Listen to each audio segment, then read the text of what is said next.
are on the air, and it is after 4, so we will go ahead and get started. Council members Grant, Schuler, and Tortorello are on their way, so hopefully they'll be here in a few minutes or so. We have quite a few items on the agenda, so I do want to go ahead and get started for time's sake. And our first item on the agenda is the Public Transit Ridership Report.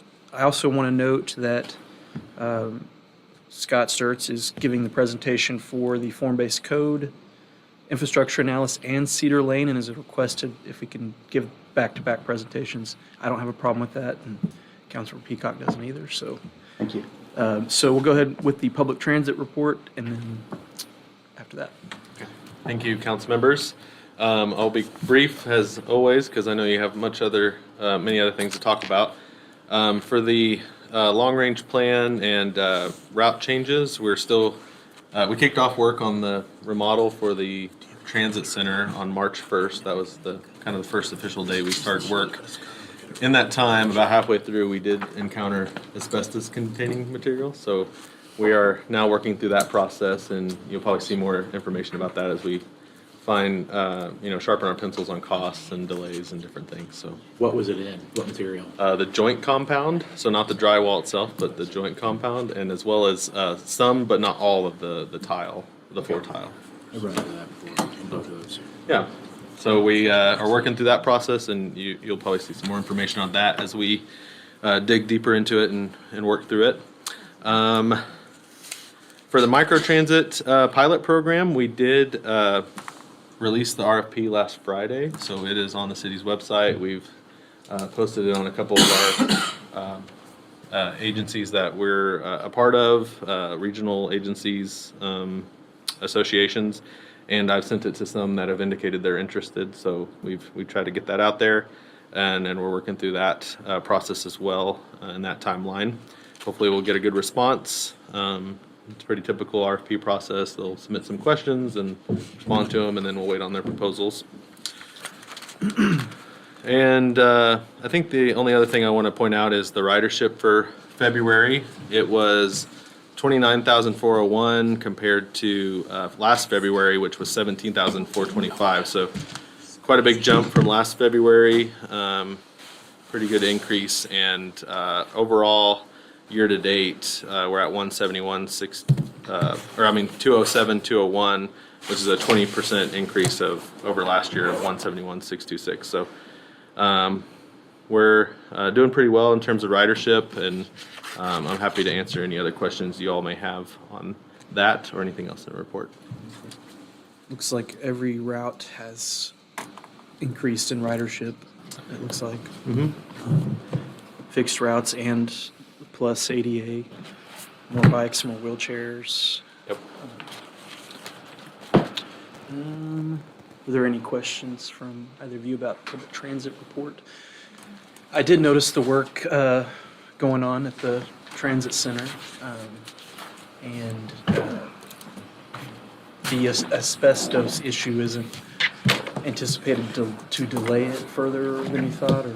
Well, they're trying to do the work on the exterior as much as possible, but the interior work has been stopped just because of finding that material. So, Do you think that creates an issue with the timing of the route changes and opening that? I think we're just going to have to see. We had a pretty good, the contractor originally had a 4-month proposed work schedule, which was moving pretty quick compared to what we thought it was going to be. So we could probably still hit what we were targeting in August, but it may have to slide a little bit. And then we have the other side of the coin.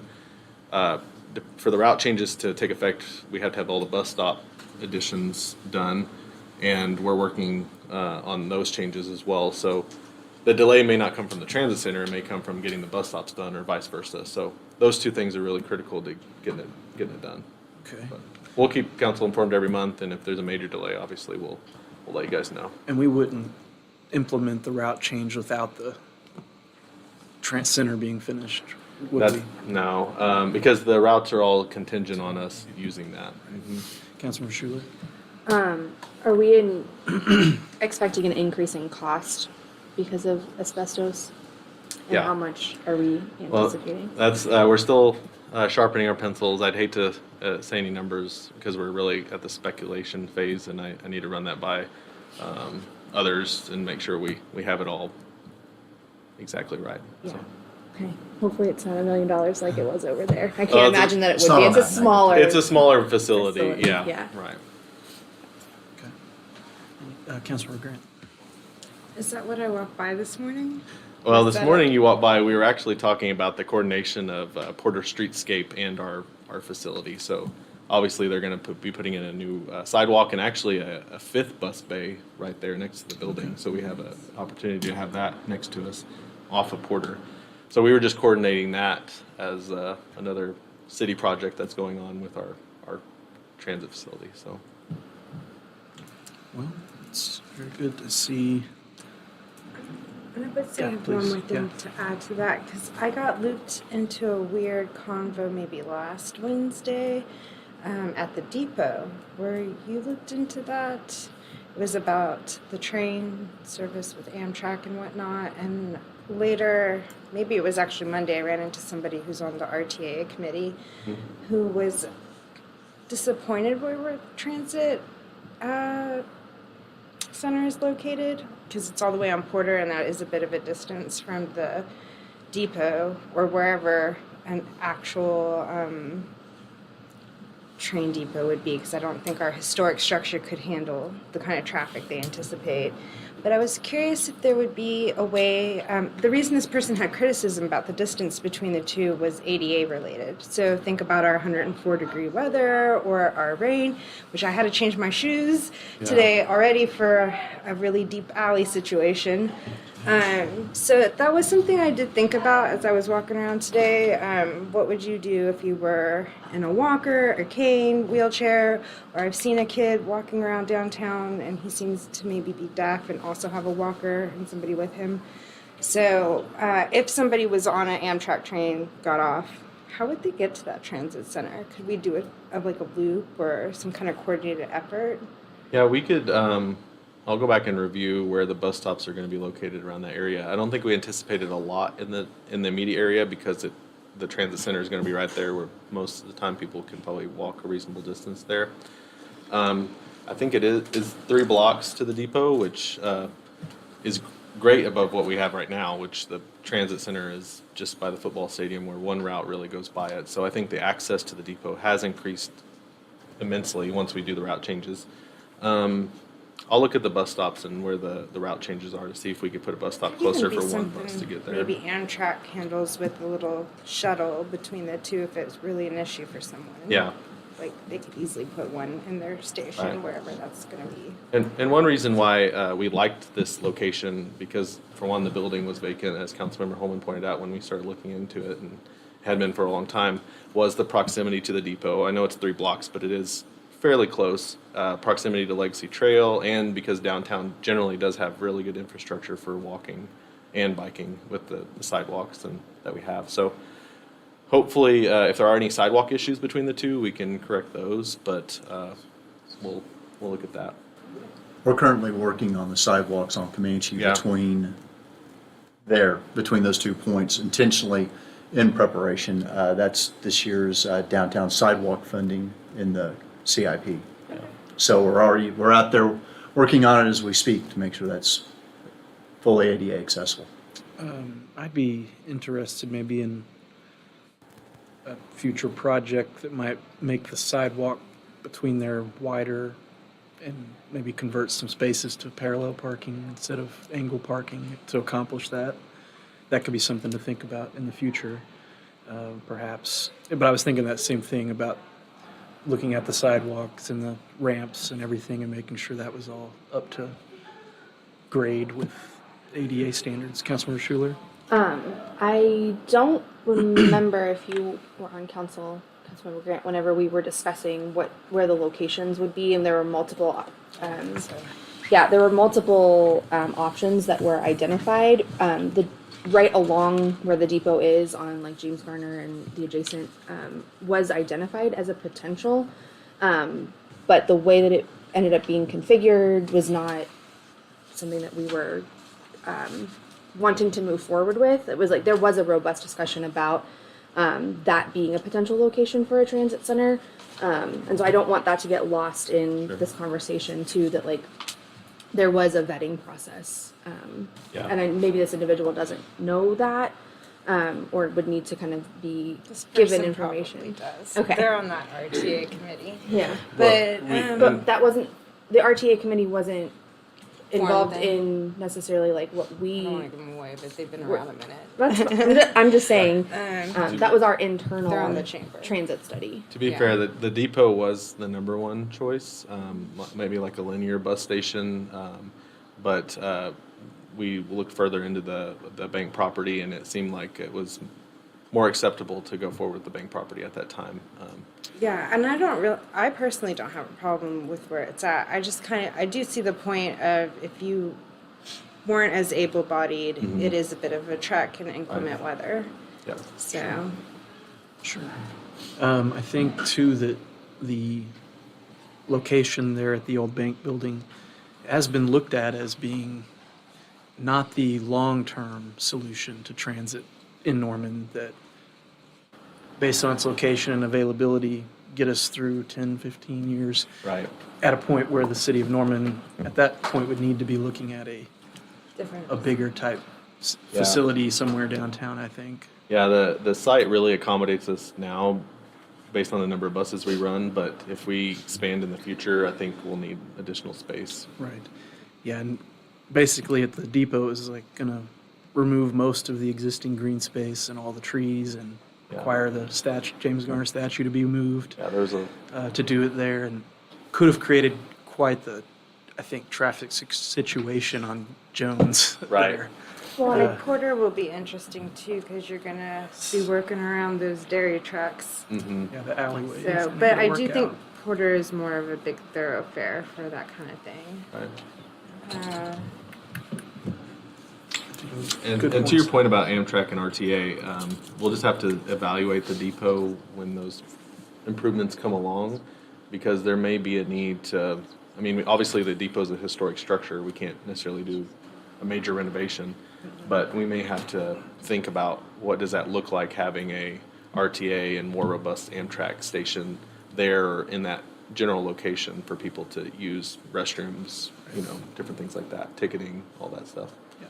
Well, and I think layered into this conversation too is like, when is the RTA actually going to come online? We're It's gonna been vote on I'm just saying, like, it's been talked about for quite a while, and we needed to move forward with something that was going to serve our needs today. Right. So I think that was always kind of in the back of our mind, like, when is that actually going to come Yeah. to fruition? When the RTA gets up and running, that may be work with whenever we need to find a new location for the Yeah. buses too, so. Yeah. And the RTA would ideally be a entity and funding source that would help pay for that at that point, so. Okay, any other questions from committee members? Okay. Thank you very much, Thank you. Taylor, as always. Again, anybody interested in public transit and ridership numbers and project updates, it's this committee. It's always the first item on the agenda where we discuss it every month in here, so please feel free, anybody watching at home, to let us know if you have questions, comments, suggestions about that topic. Next topic on the agenda, item number 2, is a discussion regarding the Center City Tax Increment Finance District Infrastructure Plan, and we've got Scott here from Public Works. Thank you very much. Happy to be here to talk about this today. Obviously, this is something that we utilize. This is the actual plan that we're discussing. Kind of go through some quick background here so you guys understand how we got to this point. But this was requested that we take a look at this and could we update this? And we got some stuff back and I want to share with you before we proceed and see if that's still the direction that council has. So basically, just to make sure that we all know the area that we're looking at, there's your basic outline. Basically, Boyd, coming up there between Elm and University, coming back up to Main Street with a little jog in it, back just a little north of Gray, then back down the railroad tracks. And I think we're all pretty comfortable with where that area is, but just in case somebody viewing may not be as aware of it. So the Center City planning, this all began back in 2014 with the Center City visioning. At this point, the citizens were invited to really help put together a plan for this area. And it was a very interactive process. There were 13 steering committee meetings. And then there was a public charrette that lasted over 3 separate days, held down here at the corner of Webster and Main Street. Very well attended, a lot of community members, a lot of staff were all involved in that.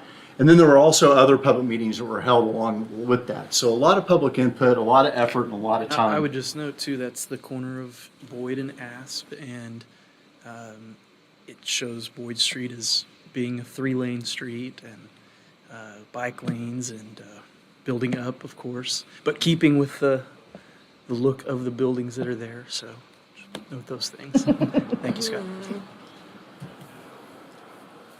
So with this, we established the Center City Form-Based Code. The Form-Based Code was first adopted in 2017. We've done a couple of updates to it, the most recent in June of 2022. And basically this establishes that development criteria for this area. So you don't see a whole lot of those coming through, but we deal with those a lot. Planning Department takes care of those programs that go through our development review team. We review them, and then only if there's zoning issues really does it move forward. But along with this, there's also the idea that there's a lot of infrastructure in this area that needs to be updated. It's well out of date. And so the Center City Tax Increment Financing District was established, the Center City TIF. And this came all, like I said, it all came together at one time. And this TIF district was initially adopted in December of 2017, so we've been collecting since then. But the tax increase is only on the it's a portion of the increase of the ad valorem taxes. So it was really only based upon those changes that were made within the area. There was a project plan. This is actually a copy of the cover of the project plan. And it was a 25-year term on this TIF district. Also, as a part of it, we did get this infrastructure analysis completed by Johnson & Associates. It's really helped us make a lot of decisions, and it will really help us a lot more as we continue to move forward. And just to kind of show you a little bit of how it's set up and how we utilize it, you can see that they took that area and they broke it into what they called sectors, which are basically a block. So you can see all those nice colored areas there, 51 of them in total. And then what they did is they took each one of those and they gave them each their own separate sheet. And when you look at this sheet, I know the type up there is really small, but you can see that over there to the side there's a little table, and it says how much for each one of the adjoining streets, how much it would be for street repairs, streetscape, water, sewer, stormwater. So all of that was accounted for in each one of these sectors. And so that way we'd have an idea as we're looking into projects what an expected cost could be. And then they took all of those. This is actually the summary sheet in the back. And the number that was used for the TIF was $44 million. And that was in 2017 money. And I don't think I need to tell anybody what's happened with our construction costs since 2017. So it was requested by council to take another look at this and see if an update to this is necessary or required at this time. So we reached back out to Johnson & Associates to discuss this further with them. And in going back and forth, they finally submitted basically a request or a proposal to come back and provide 4 main items to help us update this document. That's a priority improvements matrix, which would help us kind of establish what direction to go. Updated estimated costs, updated street sections. So some of the street sections that they laid out were a little dated, and we've made some changes in what we really want to see. A lot of that based upon the CTP and some of the other work that we've done there. So looking at those again, and then looking at a street condition and rating map. So these were kind of their proposals on what we could do. I know initially there was some hope that maybe we could do some plan development. Well, not really for the cost that was put together. There was $100,000 in the CIP budget this year for the update of this plan. Their proposed fee to do these 4 items was $75,000. And we took a look at that, and that's where we kind of decided that we wanted to get additional direction from council. And just some things that we wanted to point out is that as far as doing a street rating map, we already have the pavement management system that does that for us. So we have that information, and we can break it down. We can look at the streets individually and make sure what we're looking at there. The other item that we've completed since this report was initially done, A couple of summers ago, we had a summer intern, and he actually went out and did an analysis of all the alleyways. So we now have the alleys ranked and scored in a way, just like our pavement management system, where we can tell you that alley is worse than this alley if we were going to put them in a priority ranking. And we can look at that based on what's in the area. I did reach out to finance, and they said the current number in the TIF is $2.3 million approximately. And then as we discussed it, we kind of started talking about, do we need somebody to tell us what order to complete the projects in? Really, we haven't had a lot of requests. I think there's only been 2 that have really been seriously talked about for the TIF funds. And I think we found other ways to handle both those projects. So there hasn't been a large call for the funding, and there's not a lot of competing projects here. But, there's some easy factors to look at. Does it make sense that you go where the increment finance dollars are coming from first, or do it on a need basis? This road is in desperate need, and we really need this one fixed first. So as a staff, we started talking about what we really feel we're going to gain by doing this update. And then on construction costs, the way they're changing today, we would have today's dollars. We would still probably have to reevaluate each time we looked at a new project anyways. So we just had a lot of concern with going forward with this expenditure. So we just wanted to come and bring it here first and take it to further council consideration before we move forward with bringing this to council for the approval of the contract. But we kind of a little direction on, do you want us to bring this to full council in a study session, or just bring a contract forward? The TIF funds are going to continue to expand and grow no matter what we do here. This $100,000 we could roll and have it there for a future purpose if we didn't use it today for this, or roll it back into the fund. And then we can keep looking at the special TIF revenue fund moving forward in FYE 2024. So that's really what we want, was just a little. Can you roll back to the screen that shows what they will deliver, yes.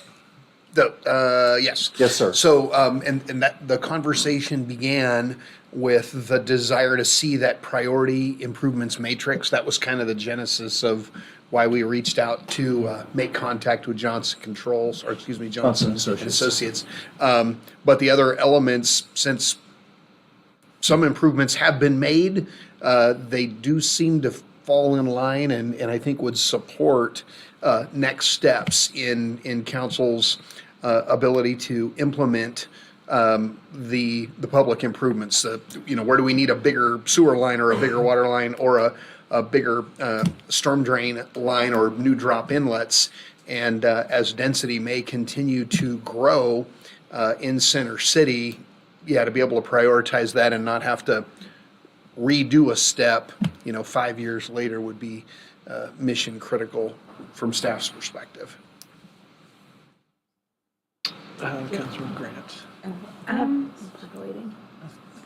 Quick draw. Cool. After Lauren, Councilman Schuler did have her hand up.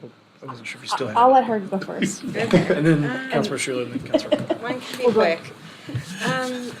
So obviously, I would just move to the contract, because I would want to see all that information, knowing all the things that have happened in Center City.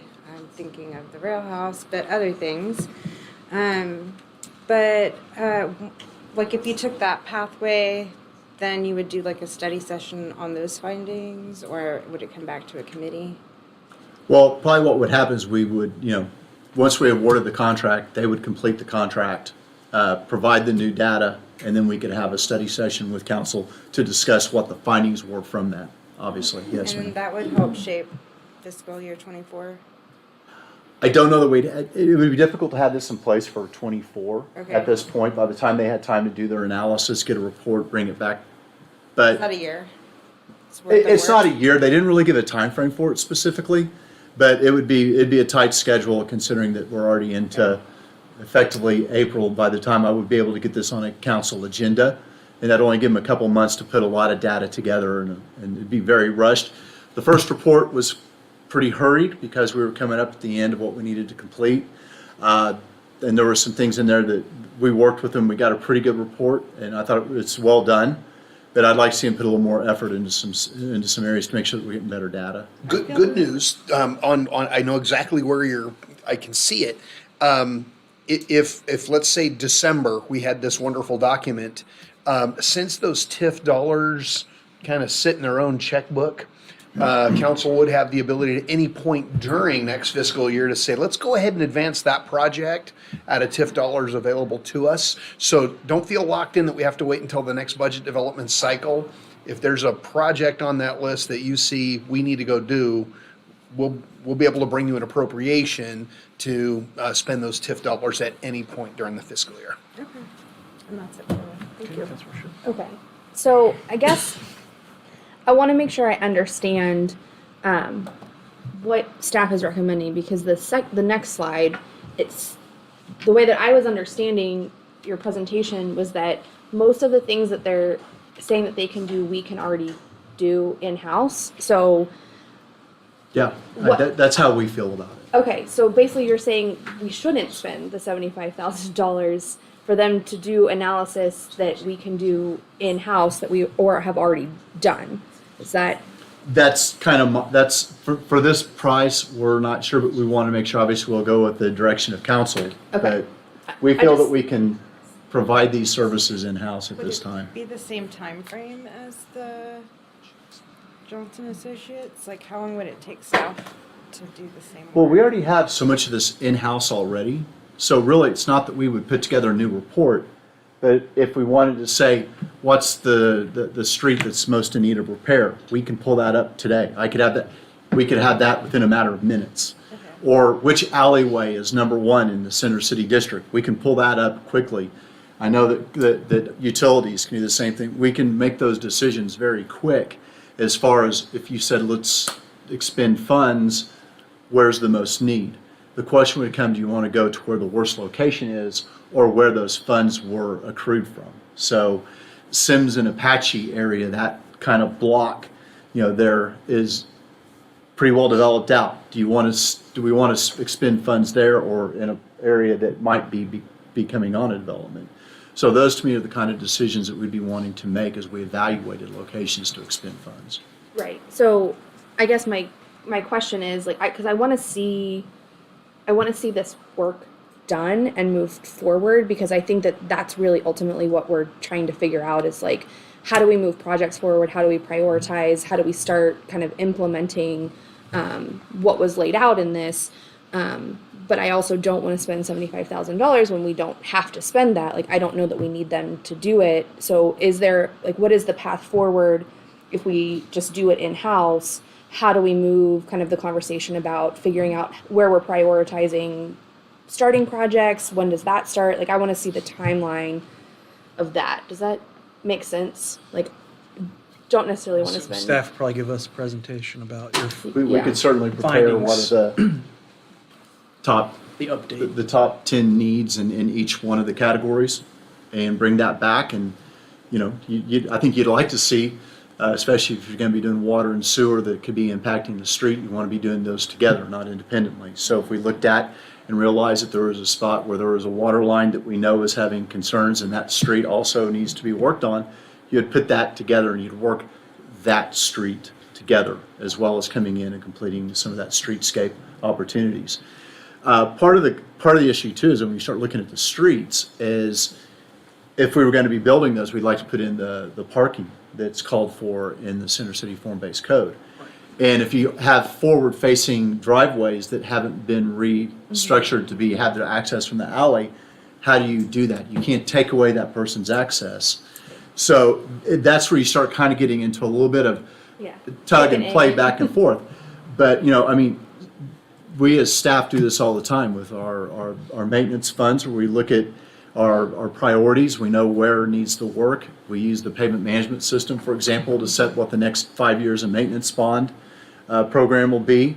And utilities does very similar things with the water and wastewater to make sure that they're going out and hitting the lines that are most in need and making sure they're taking care of those areas. Yeah, one I guess final thought before I let Councilmember go. Just in thinking about, the costs and the cost estimates, like you said, I don't know that it's valuable for us to know what it is today if we're not going to do it today. I mean, like, it can give us, we obviously know that it's going to be more than the 44 million.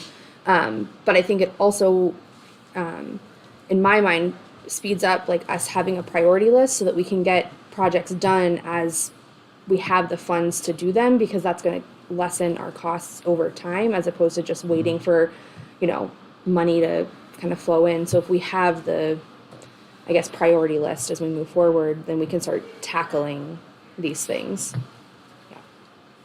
Councilor Pico. Yeah, that's the kind of the component that I was most interested in, is the priority matrix. And you kind of outlined two ways we can spend the money. One is in the areas of need, and one is, you know, where the money was accrued. But I kind of almost see a third bucket, and that's where I would love to have I don't know if an outside consultant needs to be involved in this, but almost a strategic plan of, we've got this 25-year clock running on this TIF. Where can we start making infrastructure improvements to spur private investment, so we're capturing the most of that 25-year clock? Because if we wait until year 23 to put in a Noun hotel, well, we lost all that increment for those 23 years or whatever. So Yeah. I get where you're coming from. I wonder if Johnson would be interested in giving us a reduced fee just to do the matrix portion, because I think they might look at it from more of a market standpoint, not a need and functionality standpoint. If that makes sense? I'm just throwing that out there. I mean, I don't have a dog in the fight necessarily. If we can do that in-house, I'm all for it. But I just kind of seems like an outside set of fresh eyes might. Right, and, you know, and that's one place where we can go back, and that's one thing I was gonna suggest, is we could change this scope again, take another look at it, and bring that contract back forward. Yeah. With the matrix, I don't know that they were going to list the 51 sectors and say that this section is number 1 and this one's number 12, Sure. this one's number 56 or 51. Sure.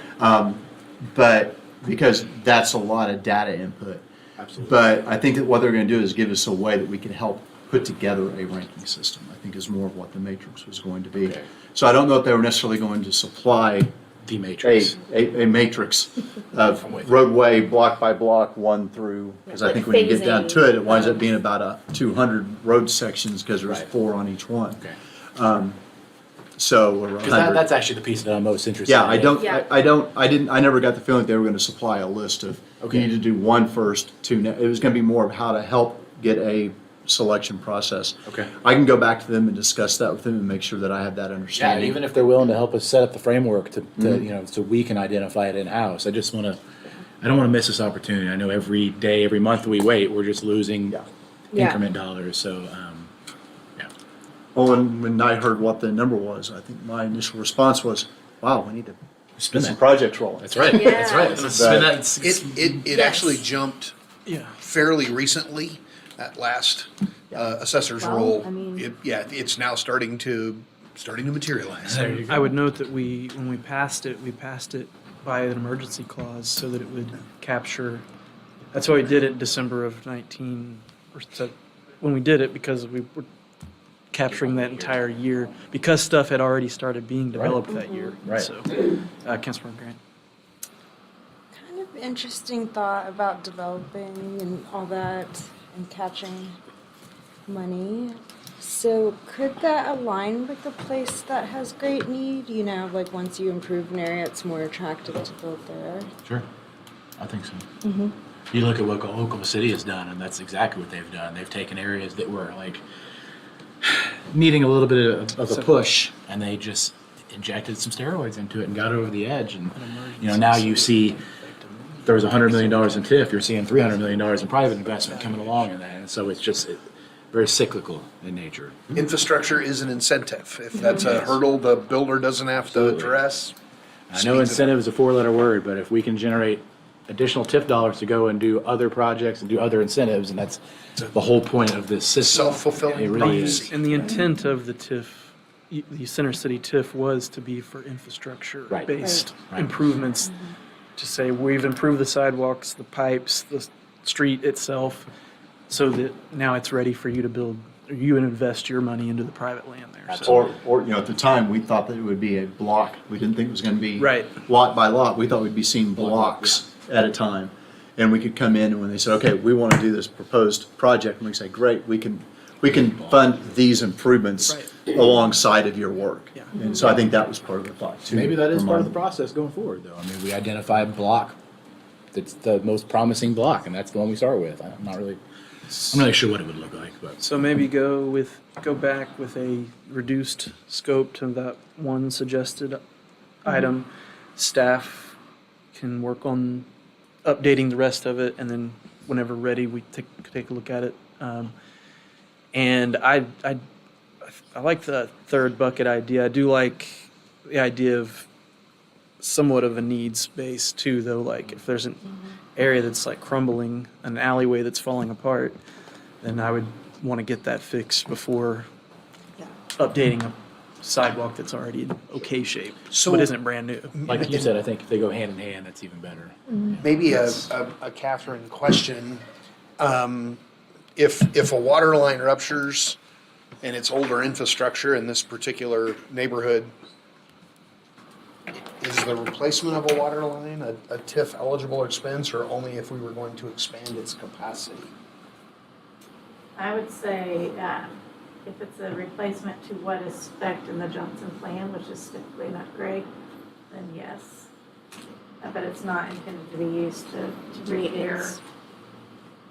infrastructure that's for the old. It'd be to DC. replace it. Yes, so in a potential prioritization, that if you wind up, if Chris gets the call in the middle of the night that we've got a sinkhole and it's in this neighborhood, and the Johnson study said that needs to be a, 10-inch plastic instead of a 6-inch steel, that may be the impetus to say, council, we may want to advance that I would think so. repair and replace it with the new infrastructure and do it once, Yeah. Absolutely. not twice. So the other piece, though, that former Councilmember Hall reminded us about is the urban design and implementation plan. And these are two separate things from this, and so we weren't real clear on if this was an update about that or this, and so. This is really just about that Okay. infrastructure, just the infrastructure analysis is really all that this is really addressing. And I think what we're describing as the urban implementation plan is kind of whatever it was called, matrix. Yeah. You had it on your screen, so I keep looking over here. Sorry. Right here. Priority improvements matrix. Yeah, I think that is, at least that's how I've interpreted the idea of a urban implementation plan. Urban design and Yeah, implementation. it's, yeah. So, was that the same thing as the matrix? And I don't know if. I'm afraid that I need a better definition of what what the remainder of it is. I'm not certain exactly what we're trying to pull in there. So, Well, yeah, and part of that discussion was we didn't want to be hopscotching Right. around doing little tiny infrastructure pieces because it's probably not cost effective that way. Whether priority meant construction project driven that was going to require this kind of infrastructure, or yeah. infrastructure expansion, it doesn't do you any good to go from an 8-inch pipe and connect it to an old 6-inch pipe and then have a 12-inch pipe on the other end. You need to, kind of make a logical sense out of what are logical project parameters that are, and at least that's the world that Chris and Scott live in pretty regularly. I don't remember much of ours being needing upsized as far as ours. I wouldn't target us first. I would only do us if you're putting a brand new concrete over an old line. Who then let's replace that water line under there, just so it doesn't rupture. Yeah. And then alleys and stormwater. The other one I think is it's got a big problem with getting stormwater out of there at the time. So those seem to be undersized. So those are things I think you can focus on. That will help today's people living down there too. Yeah. Today. Today. Today with the stormwater. Okay, I will go back and we will negotiate with them to take out the street condition and rating map, because we already have that, and also remove the cost estimates. I think the street sections we can give to them, and so we may just look at those, the improvements matrix and the street sections. And we'll see. Do you want us to bring that back to committee, or we can bring that back to council as a, I think here's fine. Okay. Unless- Yeah, I think. we'll this try to goes. get that on as quick as we can. I'll start working with them tomorrow. Okay. Okay. Thank you. Thanks, Scott. Okay, and Scott has requested that he's given the presentation for Cedar Lane, and he would like to give that consecutively if possible. Sure. I wanted to, I don't know if this made it in the slides, but I did want to make sure you all had a copy of this. It's just a visualization of the issue and why the residents down there are contacting me about it since the storm event a few weeks ago. As this area has continued to grow pretty significantly, a lot of new houses. We're in litigation over part of a development down there, but a lot of new apartments and houses have been constructed in this area over the last decade or so. The area is not new. Eagle Cliff started being developed in the late 70s.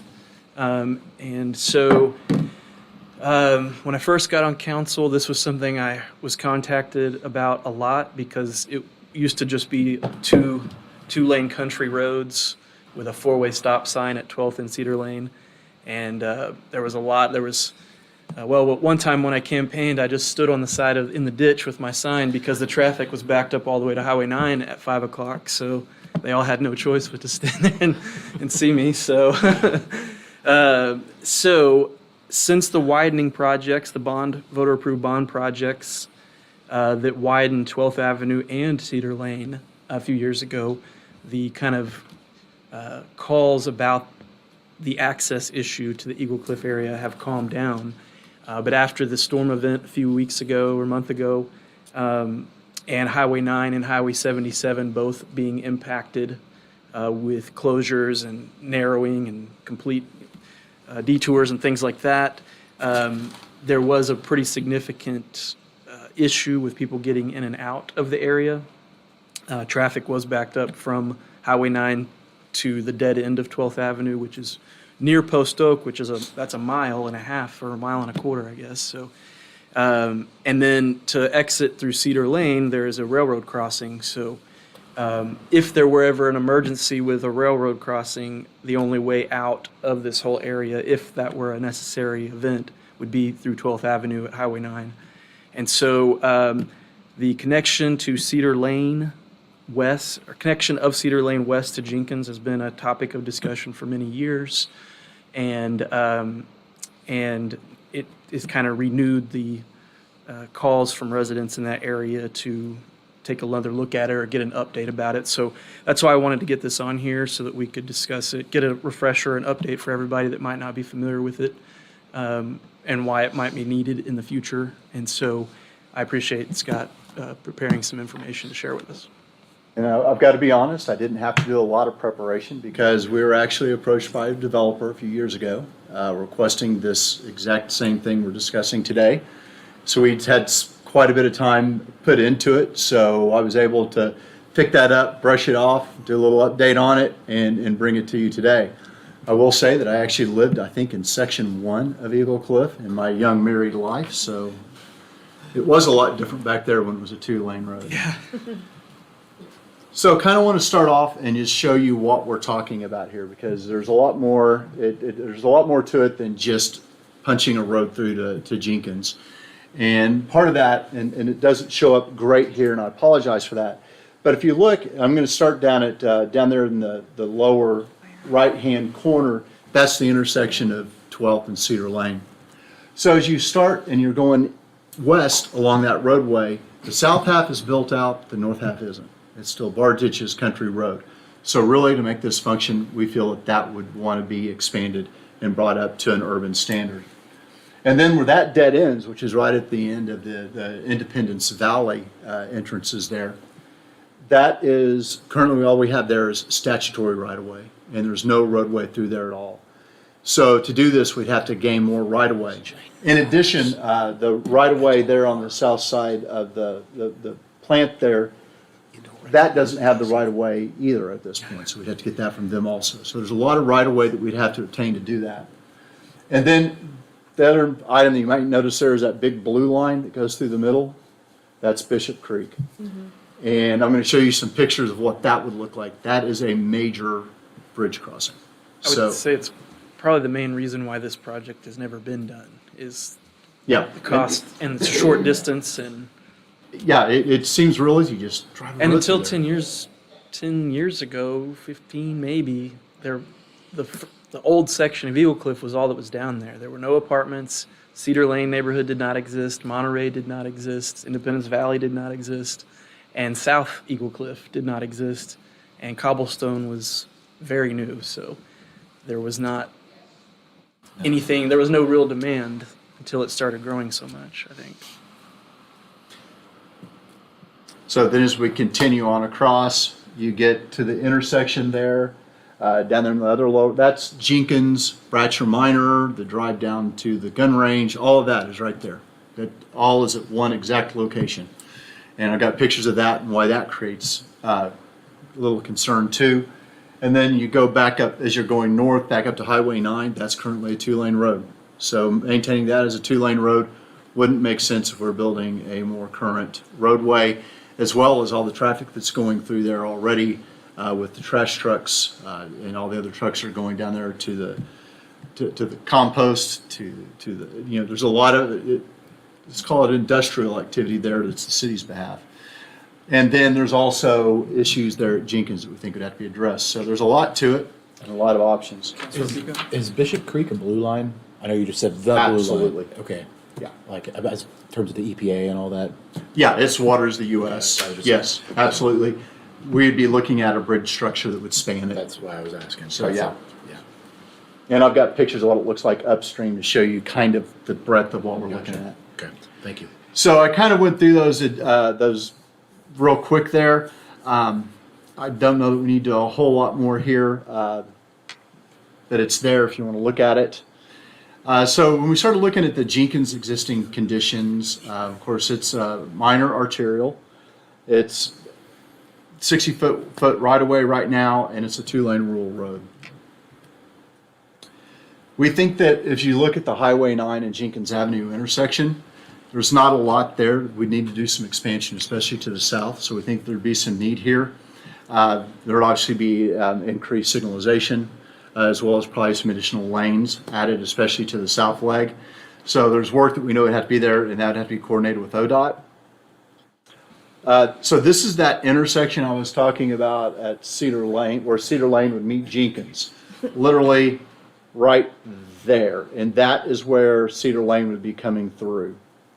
So it'd be coming and meeting right at the confluence of all of these, and it would be a very awkward. There'd have to be some real effort spent to look at this. But that is though, I think that could work, but we're really constrained by that oil field Absolutely. equipment Yeah. right there, which is already probably going to have to be relocated.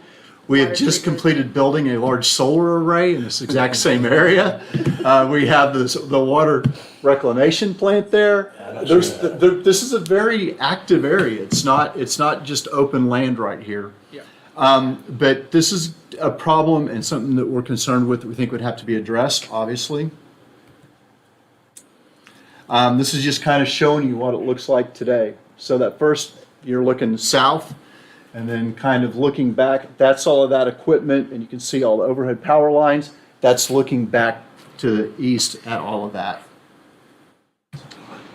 It's a pretty steep incline right there, too. Yeah, there's a lot going on there. It's a little more, there's issues there that would have to be addressed. This is just another photo, just looking back to the north. So when we started talking about typical roadway sections, considering what these are classified and what we think is necessary there, we think that a 3-lane roadway with bike lanes or a 10-foot multimodal path would be great on Cedar Lane. There's very few accesses needed. You don't have hardly any turns. If it's developed, that we could limit the number of drives going to the north. There's very few going to the south. Great opportunity there to be able to limit our road width. But we really think that Jenkins needs to be a 4-lane because of the amount of the truck traffic, trash trucks, trucks hauling compost, getting all the wastes out, sludge trucks, delivery of just a lot going on there. So that's kind of what we based our findings on here. So to talk about the bridge just a little bit, this is actually a picture of what that creek looks like right there at the bridge. It's very steep, it's pretty wide. Like I said, this is Bishop Creek. It's a floodplain, so we have to have floodplain permits, which isn't that big of a deal. I wouldn't make that something that holds up this project. This bridge would have to be capable of passing the 100-year flood without causing any backup. And depending on what we did, there's a chance we have to get into 404 permitting, but I really doubt it. I think we'd probably do a span structure here, so that wouldn't be required. But the estimated size of this bridge right now is 170 foot long by 50 foot wide. And that's a very large structure. Is that our pipeline going across there? Yeah, I think. Yeah, that is sanitary. Yeah, that's sanitary sewer. So, we'd be able to incorporate and work around that. And I think that you guys had to, see, look, we redid that crossing and redid all of the piers that the line's standing on within the past few years. So work's been done on this line fairly recently. So just to give you some scale of what we're looking at, these are bridges at the OU Golf Course. There's two bridges there's the two tributaries. You can see these are not small structures at Constitution. But this is what it looks like going over Highway 9. So you can see this is a very significant structure. We're probably looking at something very similar to this. I know that ODOT right now is looking at redoing this structure. There's plans being developed, but that's more to widen it and to take care of some other issues here at this bridge. But so we're looking at a very similar structure to what you drive across on Highway 9. There's also, we just kind of talked briefly about utilities, but there's a lot of, obviously it's right there coming into the water reclamation. So there's a lot of sewer lines crossing in this area and a lot of considerations, and obviously we don't want to disrupt that. We have the main you just discussed there that would be along Cedar Lane. And then there's also water mains that run through there, and then there's electric lines that run through that statutory right-of-way that would probably have to be relocated. So there's a lot of background work that'd be done there too. I didn't put this together just to scare people. These are just the real numbers of what I looked at the numbers that we did a few years ago and updated them a little bit based upon what I think they'd be today. You can see it's a very sizable project to do all this work. Not quite $20 million. So this is something that we have been investigating, and it's probably, it'd just be a large project to undertake when we already have a lot of projects in the pipeline. We have 2012 bond projects that we still need to complete funding on. So that was just kind of, I know you probably more information than you asked for. I just had it easy and available so that you guys could have it for discussion purposes. Councilor Peacock. Has there been any consideration about putting this in a future transportation bond, or is it not warrant that kind of public investment? And at this point, that's something that could be considered. When we, of course, we're in the middle of a 10-year right now. Sure. I do think this is something that could be considered for future transportation bonds. Okay. I just didn't know, since it serves such a small, I say it serves a small population, very, what's the word I'm looking for? Localized. Localized. That's Yeah. exactly the word I was looking for. Yeah. But I mean, I think that there are some benefits to the project. I'm not saying it's without benefit and cause. I think that just the improvements along Jenkins for the city facilities in that area would be, I think that that's something that would benefit out of this project too. Yeah. Would you think that the Jenkins stuff would probably need to be done even if this connection wasn't happening? Improvements to Jenkins in that area around the plant and everything would need to be done likely at some point, even if this wasn't connecting to it? I don't know. We haven't really evaluated it based on that premise. We haven't looked at it in that way. I mean, it functions well today, but obviously we're going to start mixing, residential and more commuter traffic in with the more, I hate to say industrial, but I don't really know a better way to put it. We're dealing with the trash trucks, the haul trucks, the delivering materials to the plant.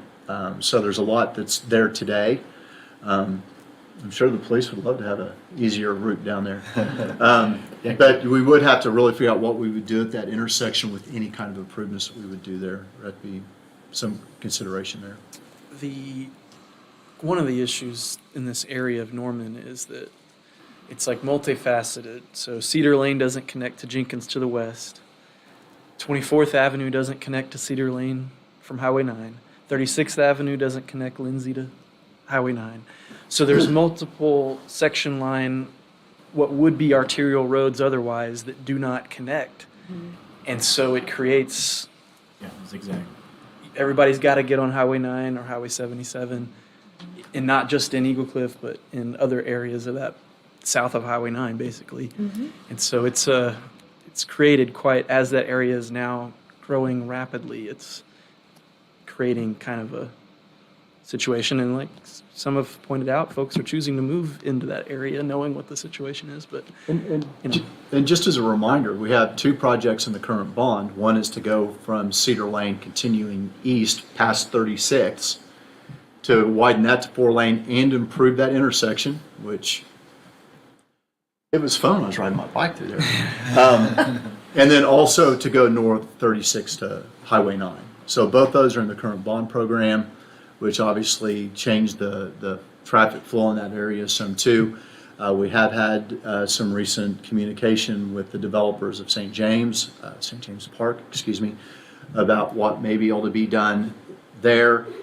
They don't really want it to be 24th Avenue streamlined, but I haven't heard any. That's been a while since I've had those conversations. it is supposed to connect, if I recall, but one way going south. One way going south. They actually had some other options that were being considered by our traffic division.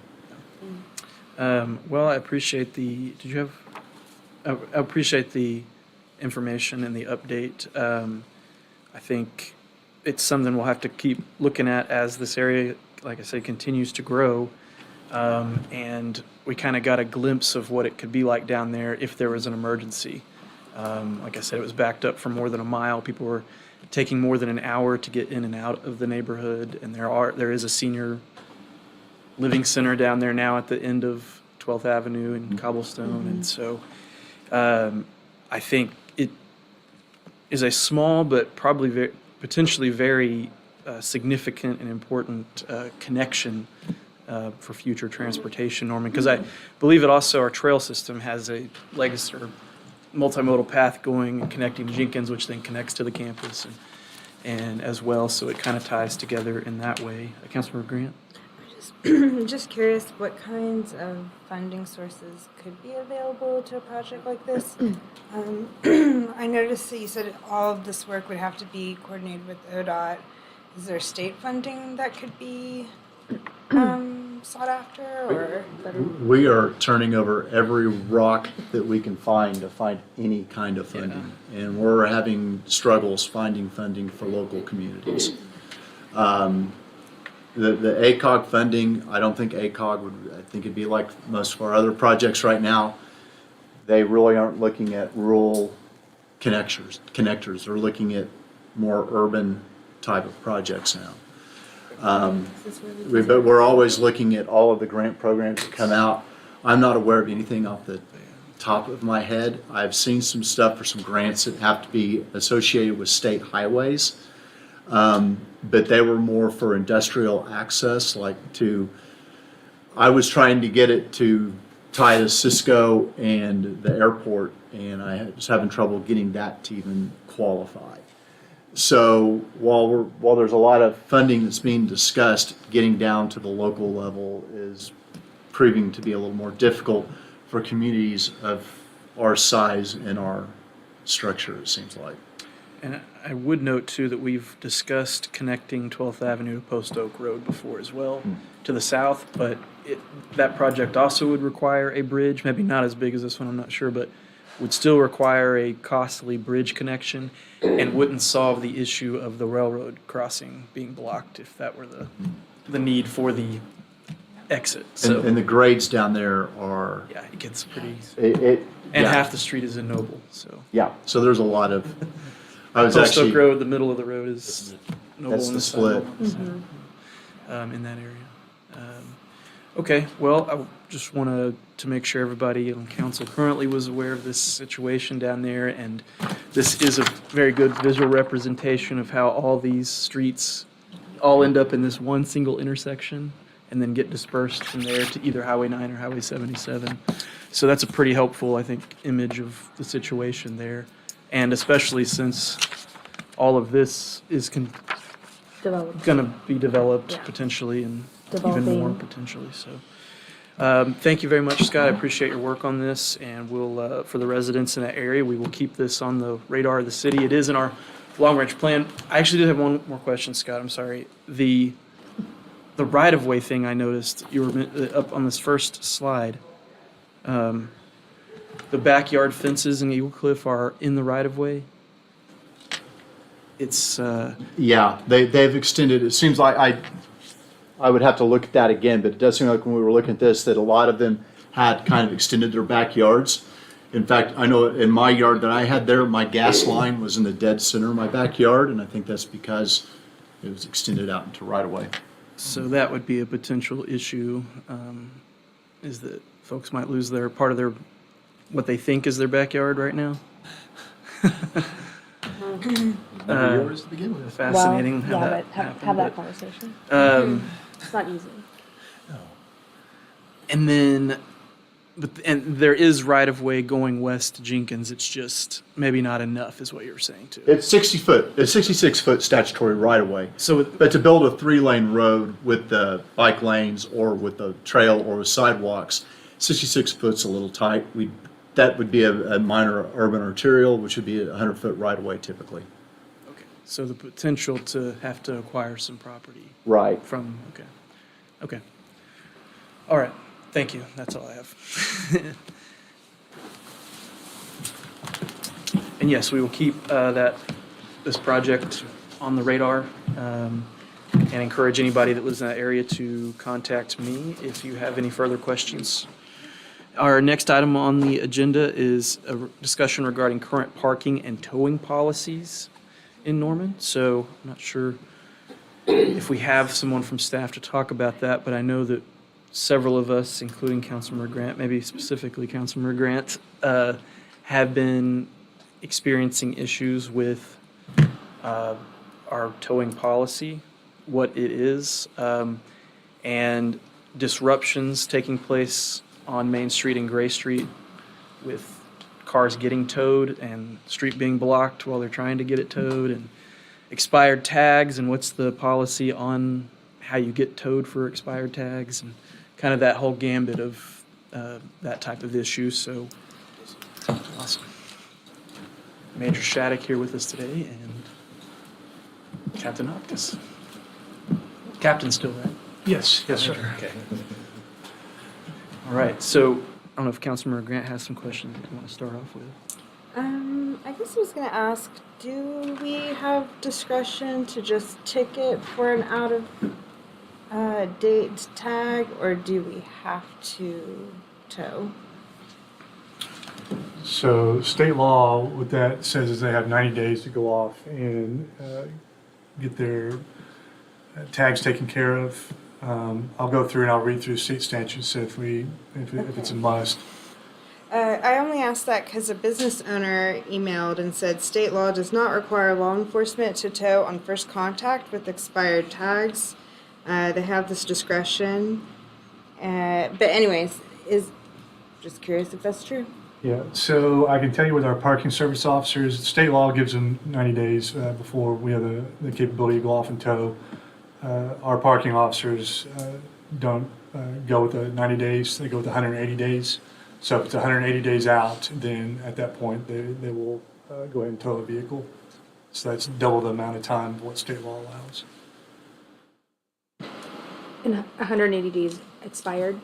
Yes, ma'am. Okay. And that's just a Norman policy. Okay. Police department policy, I assume. It's not a written policy, I think, it's just the practice that we use. So we could choose to ticket instead of doing the tow. Yeah, so I would advise in that circumstance, probably go off and write something up in ordinance, if that's what you want to do.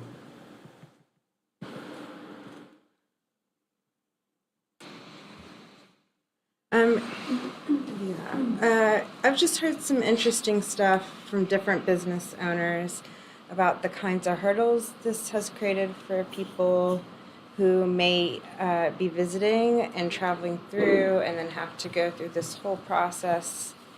In fact, one person had to fly back to their home state during COVID times because of all the and I'm sure everybody's familiar with how hard it was to get things renewed from licenses to tags.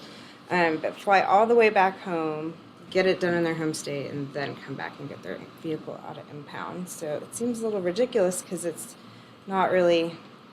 I mean, yeah, you should pay your tag, but should you have to go through all of that? Yeah.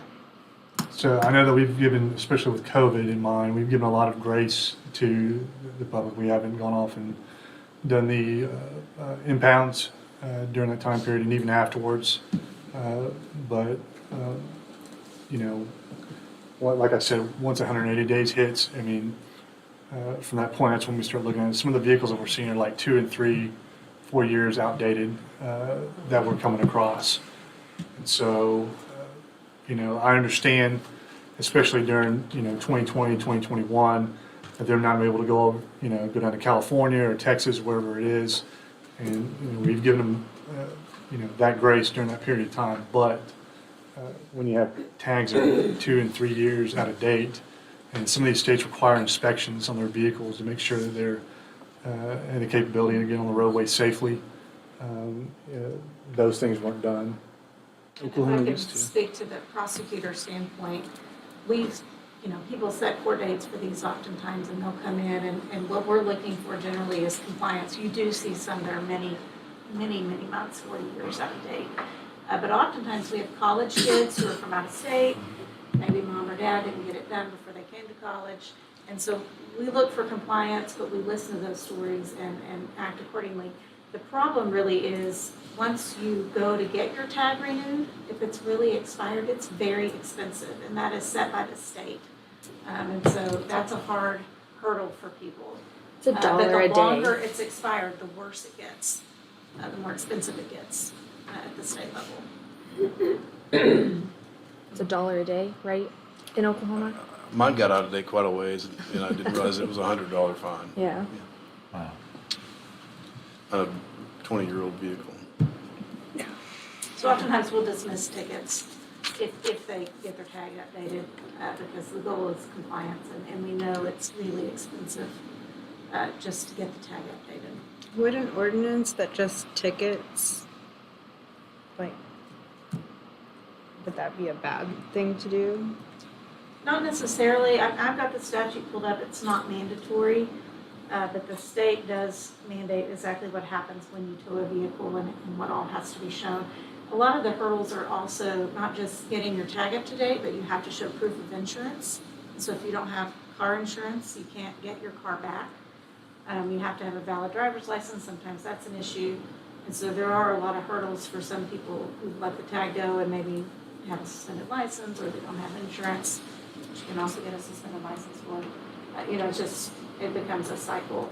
We could do an ordinance. I don't know if that would prompt the Department of Public Safety to try and pass this, you know, an amendment to the statute to make it mandatory. It might, but yeah, that's something we can do. Yeah, I mean, towing. Well, the other situation I'm thinking of is one, I did see the tow truck come and for a car. Didn't see it hook up, but I saw it hit another car. I heard about that. So, and I wasn't too pleased to hear about how the tow truck company handled that because their information was out of date. There was a whole process actually for the person who got towed, and it involved not being told all the steps correctly when they came to the city. Went to the wrong place. The tow truck company said, "This is our new location," and then went there, was told, "You don't have the right record," had to go back to records. It was kind of Kafka-esque. So I was hoping like maybe we could figure out ways to streamline that and make sure that when people do have to go through it, they're also getting to the right locations. Yeah, I think they have to go to the police department to get the form to go get it. I'm a little rusty. I haven't prosecuted Yes. on these to take to the towing company. It's a release form. This one, yes.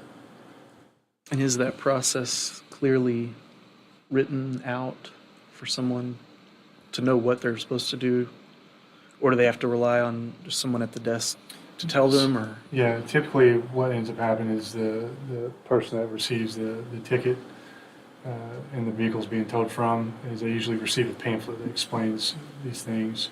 It's kind of like what we do with our normal traffic citations. So we give them the ticket and also the pamphlet, and then I wasn't seeing the records part. I was told that the tow truck information on the front-facing public side was wrong, but on the back end was right.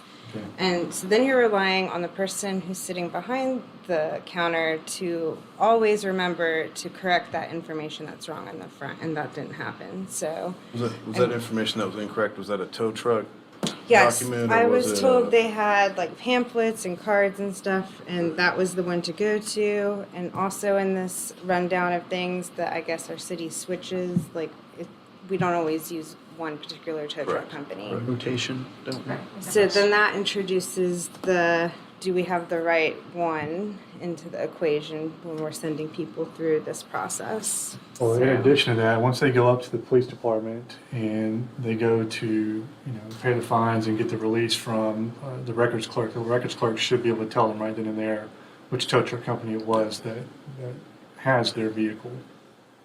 So during that process, they should get that information directly from the paperwork. And in this case, I guess the tow truck company had moved and not updated their info. Paperwork wasn't And so the updated. person went to their old location and it was like, oh, they're not here See anymore. what you're saying now. But Okay. that old info was also up front for them when they went to records, and the right info was on the other side. So it And sounds like the tow truck company failed to notify us that they moved. Am I, I mean, how could you have the right Potentially. information on the other side of the counter when the wrong information's on the front side? well, It's that's like what I'm a- asking. Is that what you're Yeah. telling me? Mhm. Okay. So, That's something that, as simple as talking with the tow truck company and making sure that they understand what our rules are. So for this person, their journey started with not getting their records before they left the city municipal complex, went to the wrong place, came back to the records place. It was like this information is wrong, and then went on to go get their car out of the impound at the right location. Once they figured out that they needed that record. So just really trying to clear that out. Maybe it could start with when they go there, that pamphlet is always instead of usually given to the person. Or there's like maybe clear signage on the front desk that outlines like checklist. Do you have this before you leave? Just some way to clearly communicate what the expectations are as they move through the process of getting their car back. Okay. We have requirements for that rotation of, Yeah. this is the standard you're gonna have to We meet. still use three I think we used 3 or 4. companies, yeah. And I just read, I don't know which company you're talking about, but I just read about a company just like last week that just moved. So I don't know if that was part of the confusion, was that they had L&N. just moved. And so, So maybe the pamphlet needs to be It's not updated caught up with the yet. And I pamphlet guess first, in- or- I don't think we even got that. I mean, you were there when I got the same story Yeah. from that business owner. So it was they had gone to our municipal court clerk or police. Yeah, to the records. No, desk they or- missed records because they didn't get their form, and they had to come back from the right location to go get the form. Where the wrong location info was still listed public facing, and the person behind the desk did know that you do need this form and where the new location was. And if it's after 5, there's nobody, how late does somebody stay at the front I desk? think they close at 5 o'clock. So that's an issue too. And I think in the case that was given to us, there was a incident where somebody else's car was hit by the tow truck, and the tow truck was blocking all 3 lanes of Gray Street. I saw that myself. Which, it's angled parking and Directly. it's hard to get, I don't know how else you would get them out, So but that specific incident was addressed with the tow truck company, and obviously, there were things wrong with the way that happened and it went down, and so those have been addressed with the company. so the problem too, I think we're here is that some of these customers, and they may be in the wrong for having expired tags, but they're getting upset with the business, they're blaming the business. I'm not gonna come to downtown Norman and spend my money here anymore. And so that's, I think, why we're trying to figure out some way where, it sounds like we're already very lenient, more than we are required to be. But I would definitely like to see something where it's expired tag for X amount of time, we wrote a ticket first, I don't know, before like I would like to avoid towing people at all costs, if at all possible, really. In many instances too, the parking service officers do a great job of giving people warnings. And they warn them time and time and time again. And then, I mean, after, someone receives 5 warnings, what do we do at that point? And that's their job, and they're there to enforce Is there a city record ordinances. of when a parking enforcement notices an expired tag? If they were to give a warning, would there be a record of that? So another parking enforcement officer a month later sees that Sometimes. same car and they're like, well, Officer X, they gave them a warning last month and they still haven't fixed it. And so, Yeah, sometimes there is that case. We do have the paper trail of the warnings, but there's many instances where it's just a parking service officer just talking to the driver or the owner of the vehicle saying, hey, just a heads up, your tag's out of date and this is what can happen. There's many times that occurs, and then people say, okay, thanks, but when we have many documented warnings and then, they come across that vehicle again, they still haven't updated their tag, and they're like, okay, we're 90 days out here, and they cite them, and then, they see that vehicle again, 3 or 6 months down the road, and they still haven't fixed the tag after they've already received a ticket, and, they're doing what they're paid to do, is to enforce the parking laws. so is it typical to write a ticket for expired tag before towing? So like after 6 months, by the 180-day rule or unwritten policy, Yes, typically. that we would give them a ticket for expired tag, Ticket, and then and they then- tow the vehicle. and then later give them a ticket, and then if we see it again at a later date, that's when they get towed? No. So if they see it 180 days out, and that's 6 months overdue, then typically what they'll do is they'll take it in tow. So maybe if in that instance, the ticket is written, but the towing doesn't take place, and then we see it again, it's like, well, you got warned, you got a ticket last time and you still haven't fixed it, now it's getting towed. I think that could be more reasonable, perhaps. I think so. It's like you've gotten a ticket, you had to pay a fine for that, and now. So I don't know. It seems to be I don't know, it might be in some other wards, but particularly in Ward 4. Yeah. I mean, I'll give you the other side of this coin, and it's not related to downtown. I just personally have a resident who continually emails me with pictures of outdated tags and wants more enforcement. So I know that it's a really tough balance that you are striking with, like, they're, non-compliant, you should tow them immediately, or, give them a ticket. And then, what we're trying to accomplish with, like, not having undue burden on individuals because of all of the steps. So, like, I do really understand that it is a hard needle to thread with what all of our residents are kind of hoping for. I think you're exactly right. Like, that's probably one of the most unpopular jobs in the Yeah. city is parking enforcement. I mean, you can't make anybody happy through parking enforcement, because we get people, just like you're talking about, some people they want to the letter of the law, and and so the officers do a really good job, I think, of trying to navigate through those perils, especially like in neighborhoods and things like that, because we get people that get upset about people parked on the street too long, or they're not moving their cars. I mean, it's kind of a tough job to make all those pieces come together and not make anybody upset. Like, that's simply difficult to. And being the captain over that area, I mean, I get all the parking complaints, I get to watch all the videos, and they're constantly just being berated. I mean, it's like the TV show, I don't know if you've ever seen Parking Wars. It's just like that. Yes. Constantly for them. And they come in every day with this smile on their face, and they go out there and they do what we've asked them to do, which is to enforce the ordinances and the laws, and then they get chewed out, all the time. And I think, Catherine brought up a great point just a little bit ago, is many times individuals don't have their tags updated because they don't have insurance for their vehicles. And that's a problem, because you think about it, any one of us can be driving down the road and we get hit by an individual that doesn't have insurance. Well, that's the reason why these laws have evolved to where now you have to have your tags updated. And, before, when we had our inspections on our vehicles, in Texas and California, they're making sure that you know, the catalytic converters aren't cut off, that, you know, things aren't spewing oil and it has all the lights working and everything else in between. That's the reason why these laws are in place at the state level. And so that would be my only word of caution to you, is if you decide to venture down this road of creating this ordinance of saying, well, you know, we don't want you to go off and tow a vehicle if it doesn't have a tag updated, that, and that's a, I wouldn't say it's a liability, but it's something to be considering when you do go off and make these laws, that, you know, there's a possibility they may not have insurance, and you may be sending this ordinance for them to go out there on the road again, and they can be potentially driving around with it. Is that info that a parking officer has access to when they run a tag to see if it's, And on their systems. would I it don't- tell them if I- someone yeah, has I'm insurance or not? Yeah, I don't know if they, I don't think they have the OLS capabilities of what our patrol officers do. So. Councilor Pico? Yeah, just for comparison, we've been talking about parking this whole time, but what's the protocol if you pull somebody over and they've got an expired tag? They got to expect the same thing applies.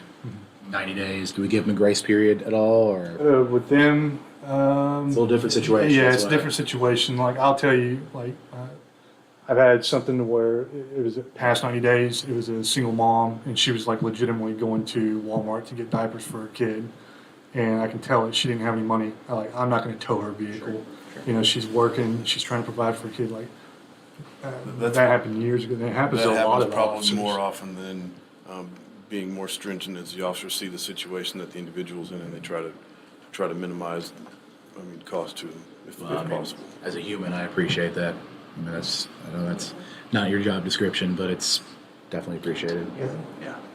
So a lot of times too, when these officers do end up going off and they tow these vehicles, I mean, they're not interacting with people at all, so they don't know the circumstances behind them. So, you know, that's another thing. I've seen also body camera video of them not going off and towing based upon some of the circumstances. So, but we don't get to hear those stories. You know, we're talking about the ones that you know, people are complaining to you guys about. Councilor Grant? Would being issued a ticket where they have to come in and pay catch any insurance issues? Like, would you find out if they had insurance in the process of? They should be able to present some sort of insurance, but So also, ticketing could catch that. yeah, but there's also insurance companies that are there just to exist, to be there temporarily, and then they can go away really quick. Like, you just stop payment on it and it's done. So that does exist. I don't know that just ticketing would catch an insurance issue. I Yeah. think if they come in and just pay a citation, they're not gonna, So it would have to present insurance info. Not when just for a paying the ticket, no. Okay. And then also to say that I have communicated to the businesses that it would be helpful to inform their customer base with either signage or verbally telling people, you know, this area is heavily monitored. You might want to make sure your tags are up to date. So. It's free parking, but it gets patrolled heavily. Okay. Any other questions? Or? Yeah, one more question. I Councilor guess, Schuler, yeah. just for like, I guess a naive question about my car gets towed and I didn't see it, they didn't talk to anybody. How would I know what to do at all? Like, once it gets towed. Yeah, if you like I can't show find up, it, I then show you up don't and I'm find like, it. this is where I parked and my car is no longer here. Like, you're thinking, did it get Got towed? Did it stolen. get stolen? Like, what? if you call the police department, they'll have a database that the car depended on it. Yeah, just trying to understand, like, if people are like, oh crap, like, where is my car? What is the first stop? I mean, this is, I guess, information for anybody who has never had that happen. We get that a lot as on well. game days, Yeah, so. I can imagine. Okay. Is there any comment from business owners down there? Please, if you Yeah, would introduce one yourself. thing was, my name's William Murray. We have the Montford Inn, but I think the business you're talking about is on Gray. And I think part of one of the problems is a lot of people don't know that the city parking, the paid parking lot that's across the street to the south, does not have signage of how inexpensive it is to park there. When you're driving by, most people don't know that it's very inexpensive to park in that space. And I think that's part of the signage that was, discussed, and would love to say, hey, you can park here for 25 cents an hour. I think that's what it is. That's a whole lot cheaper than a ticket, and you don't have to go out there and worry about, do I have to move my car and stuff like that. So that's my understanding is there's no signage that says from the outside of the parking lot. You have to go into the parking lot, get all the way to the kiosk to find out how much it is. Seems pretty simple to me. Parking enforcement does patrol that lot though, and if you had an expired tag, you'd probably end up in that same situation though. Less disruptive to the traffic, I guess. Okay. Do you have any other comments or questions? Yeah, I'd actually think that signage for the parking lot is a pretty good recommendation, and I also know that we have that, is it Duffy or Webster parking lot? Aspen. Asp. Yeah. That, Aspen Duffy. Yeah. that also, I think, has had a similar situation with needing signage or whatever. Yeah, and it's metered too, right? Yeah. It has- So might maybe next month talk about that parking lot and the downtown parking lot signage and cost and what we're charging per hour, that type of stuff. I'll send you a follow-up on that too. Okay, well, it is a difficult topic, I think, because I think it is a sensitive thing. Like getting your car towed is a really big inconvenience. At the same time, like if you're 180 days out, it's hard to defend you. But there are always circumstances. Who knows what's going on in people's lives, and you're a single parent, and you're just trying to keep it together, and you got the kids, and all sorts of things could come up for reasons why people might not do it. And so I'm really glad to hear that we are beyond lenient, it would seem, when it comes to the 90 days would be the standard, and we're doing 180. So I don't know if we want to think about if I would point out Yeah. that there was a family stranded at the play pit, which is on Yeah. Main. So yeah. we do still encounter that. So kids they were all in there. So I don't know if we want to think about some ways we might want to move forward, or if a policy change is something that businesses and residents you hear from might want us to consider further. Then we can come back to this at a later date too. Okay. All right. Well, if there's no other questions from either of you, thank you so much for the information. you. Absolutely. And the last item on here is a discussion regarding maintenance responsibilities of rights-of-way between back or side yard fences and arterial streets. And so this one is born out of a resident complaint I got a few months ago, and I've noticed it myself. I went and took some pictures of it the other day, and it's happened in other places, but this one's a more prominent one, I guess, and it's along Highway 77 between Cedar Lane and South Lake Boulevard. And on the east side of the street. And there's the back fences of the neighborhood that face the highway, and the space between those fences and the curb. There is a sidewalk, but it's overgrown in many places, and there's debris everywhere. And so the questions about who is responsible for it, and it's something I've talked about with staff before a few years ago regarding 12th Avenue, but figured it'd be a good idea to get a kind of a update or refresher about this little known topic, maybe, I'm not sure. I'm going to let Janita do this. This is her right. wheelhouse, and she knows. We have been, code enforcement, code compliance has been enforcing that since somewhere around 2008 or 2009, when the city stopped maintaining that area. There were several areas around Norman that the city had maintained for many years, and they stopped, so we had to begin notifying residents that they were going to have to come outside of their fences along Robinson, Main, 77, and mow those areas.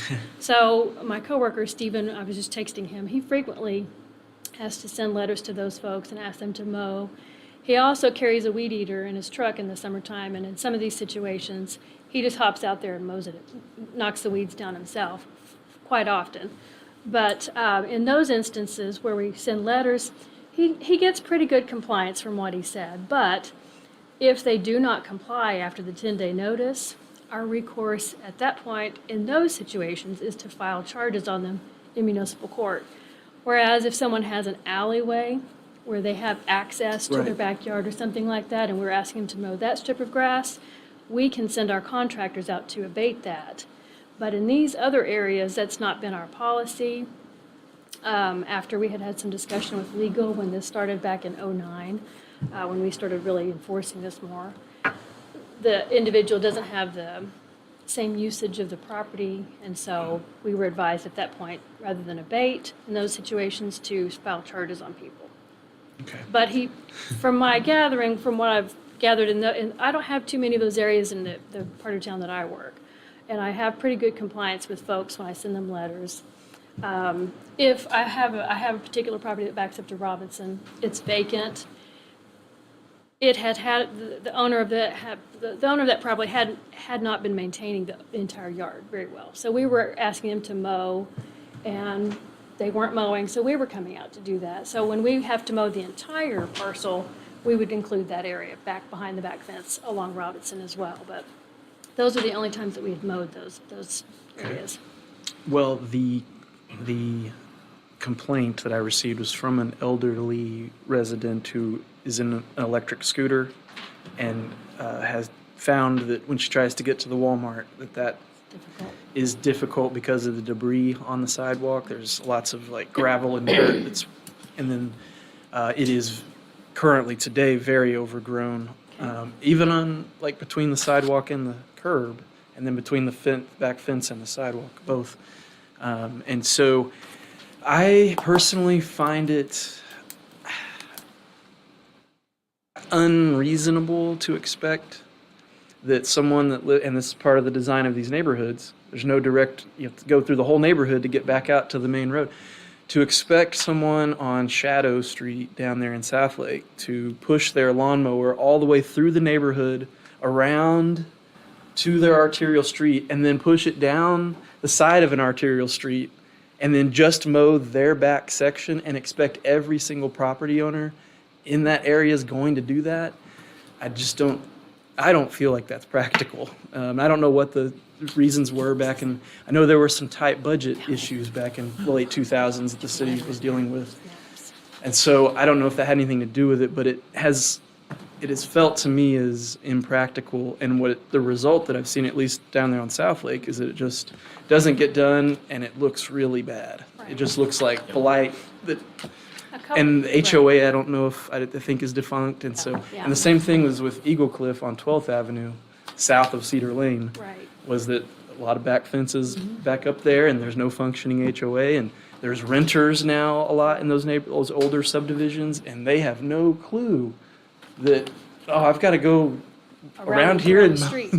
mow Yeah. the back of the fence facing the street. So There's actually more than I thought that there were. And I don't have the history behind exactly why that decision was made.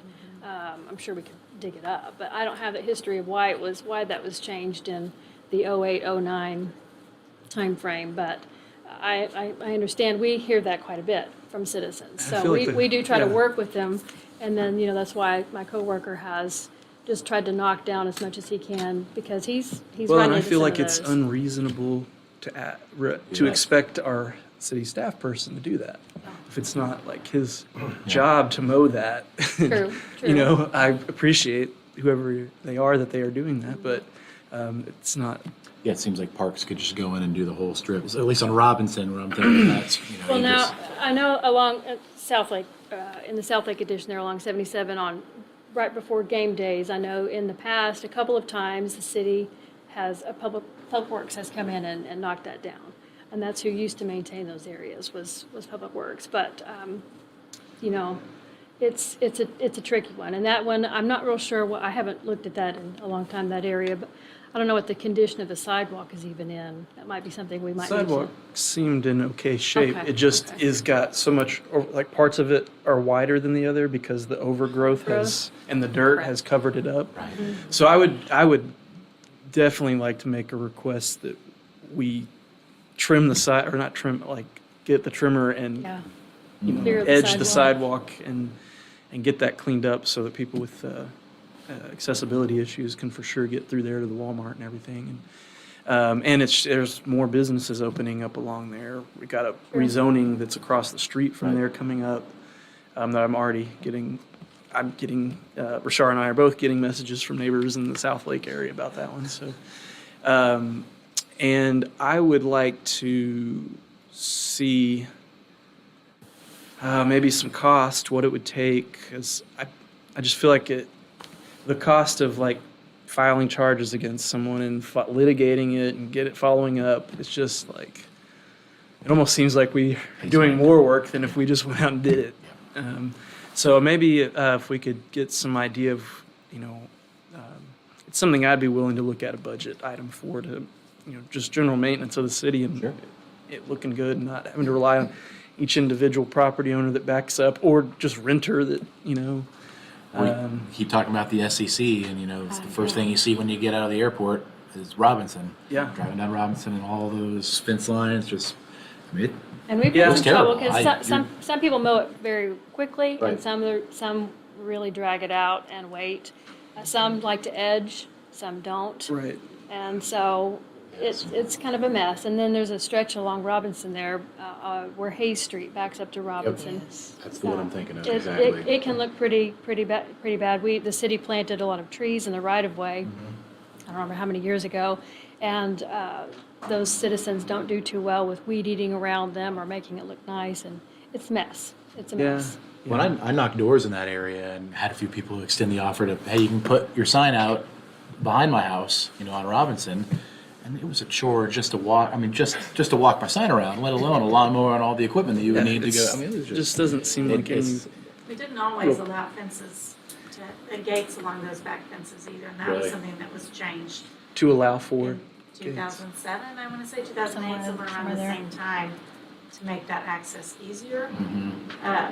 The other thing I would say is we want the city to start maintaining it. You might consider limiting that to arterial streets because Yes. we have a ton of neighborhoods. Sure. That's an issue, and I think resources is a huge issue. Arterial streets, I feel are more of a public the high visibility ones. Yeah.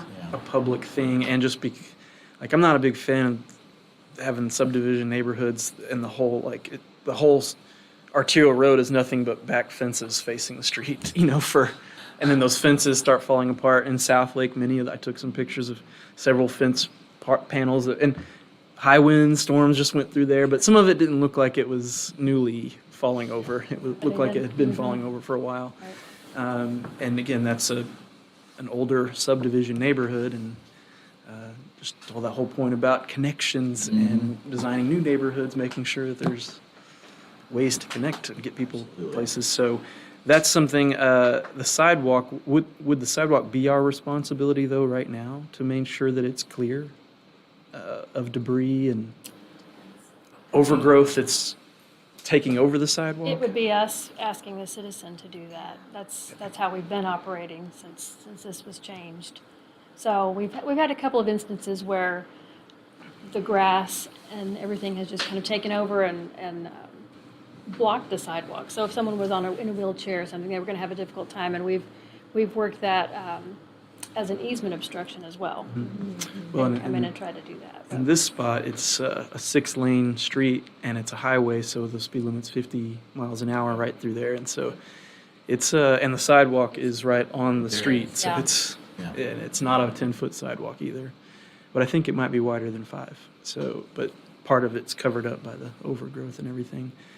And so I would, like I said, would like to see us go ahead and address that situation if we can, and then figure out maybe what it would take budget-wise for us to go back to the way it was before, perhaps, and what are the pros and cons, of course, of doing that, and so on. So, any questions or comments from either of you? No, sounds like a plan. Do you want us to come back here? Please. Okay. Okay, well, thank you so much for the information. I appreciate you coming. Thank you. Any final comments, anything like that? Good meeting. Okay, well, thank you all very much. This meeting is adjourned. Let's leave that home.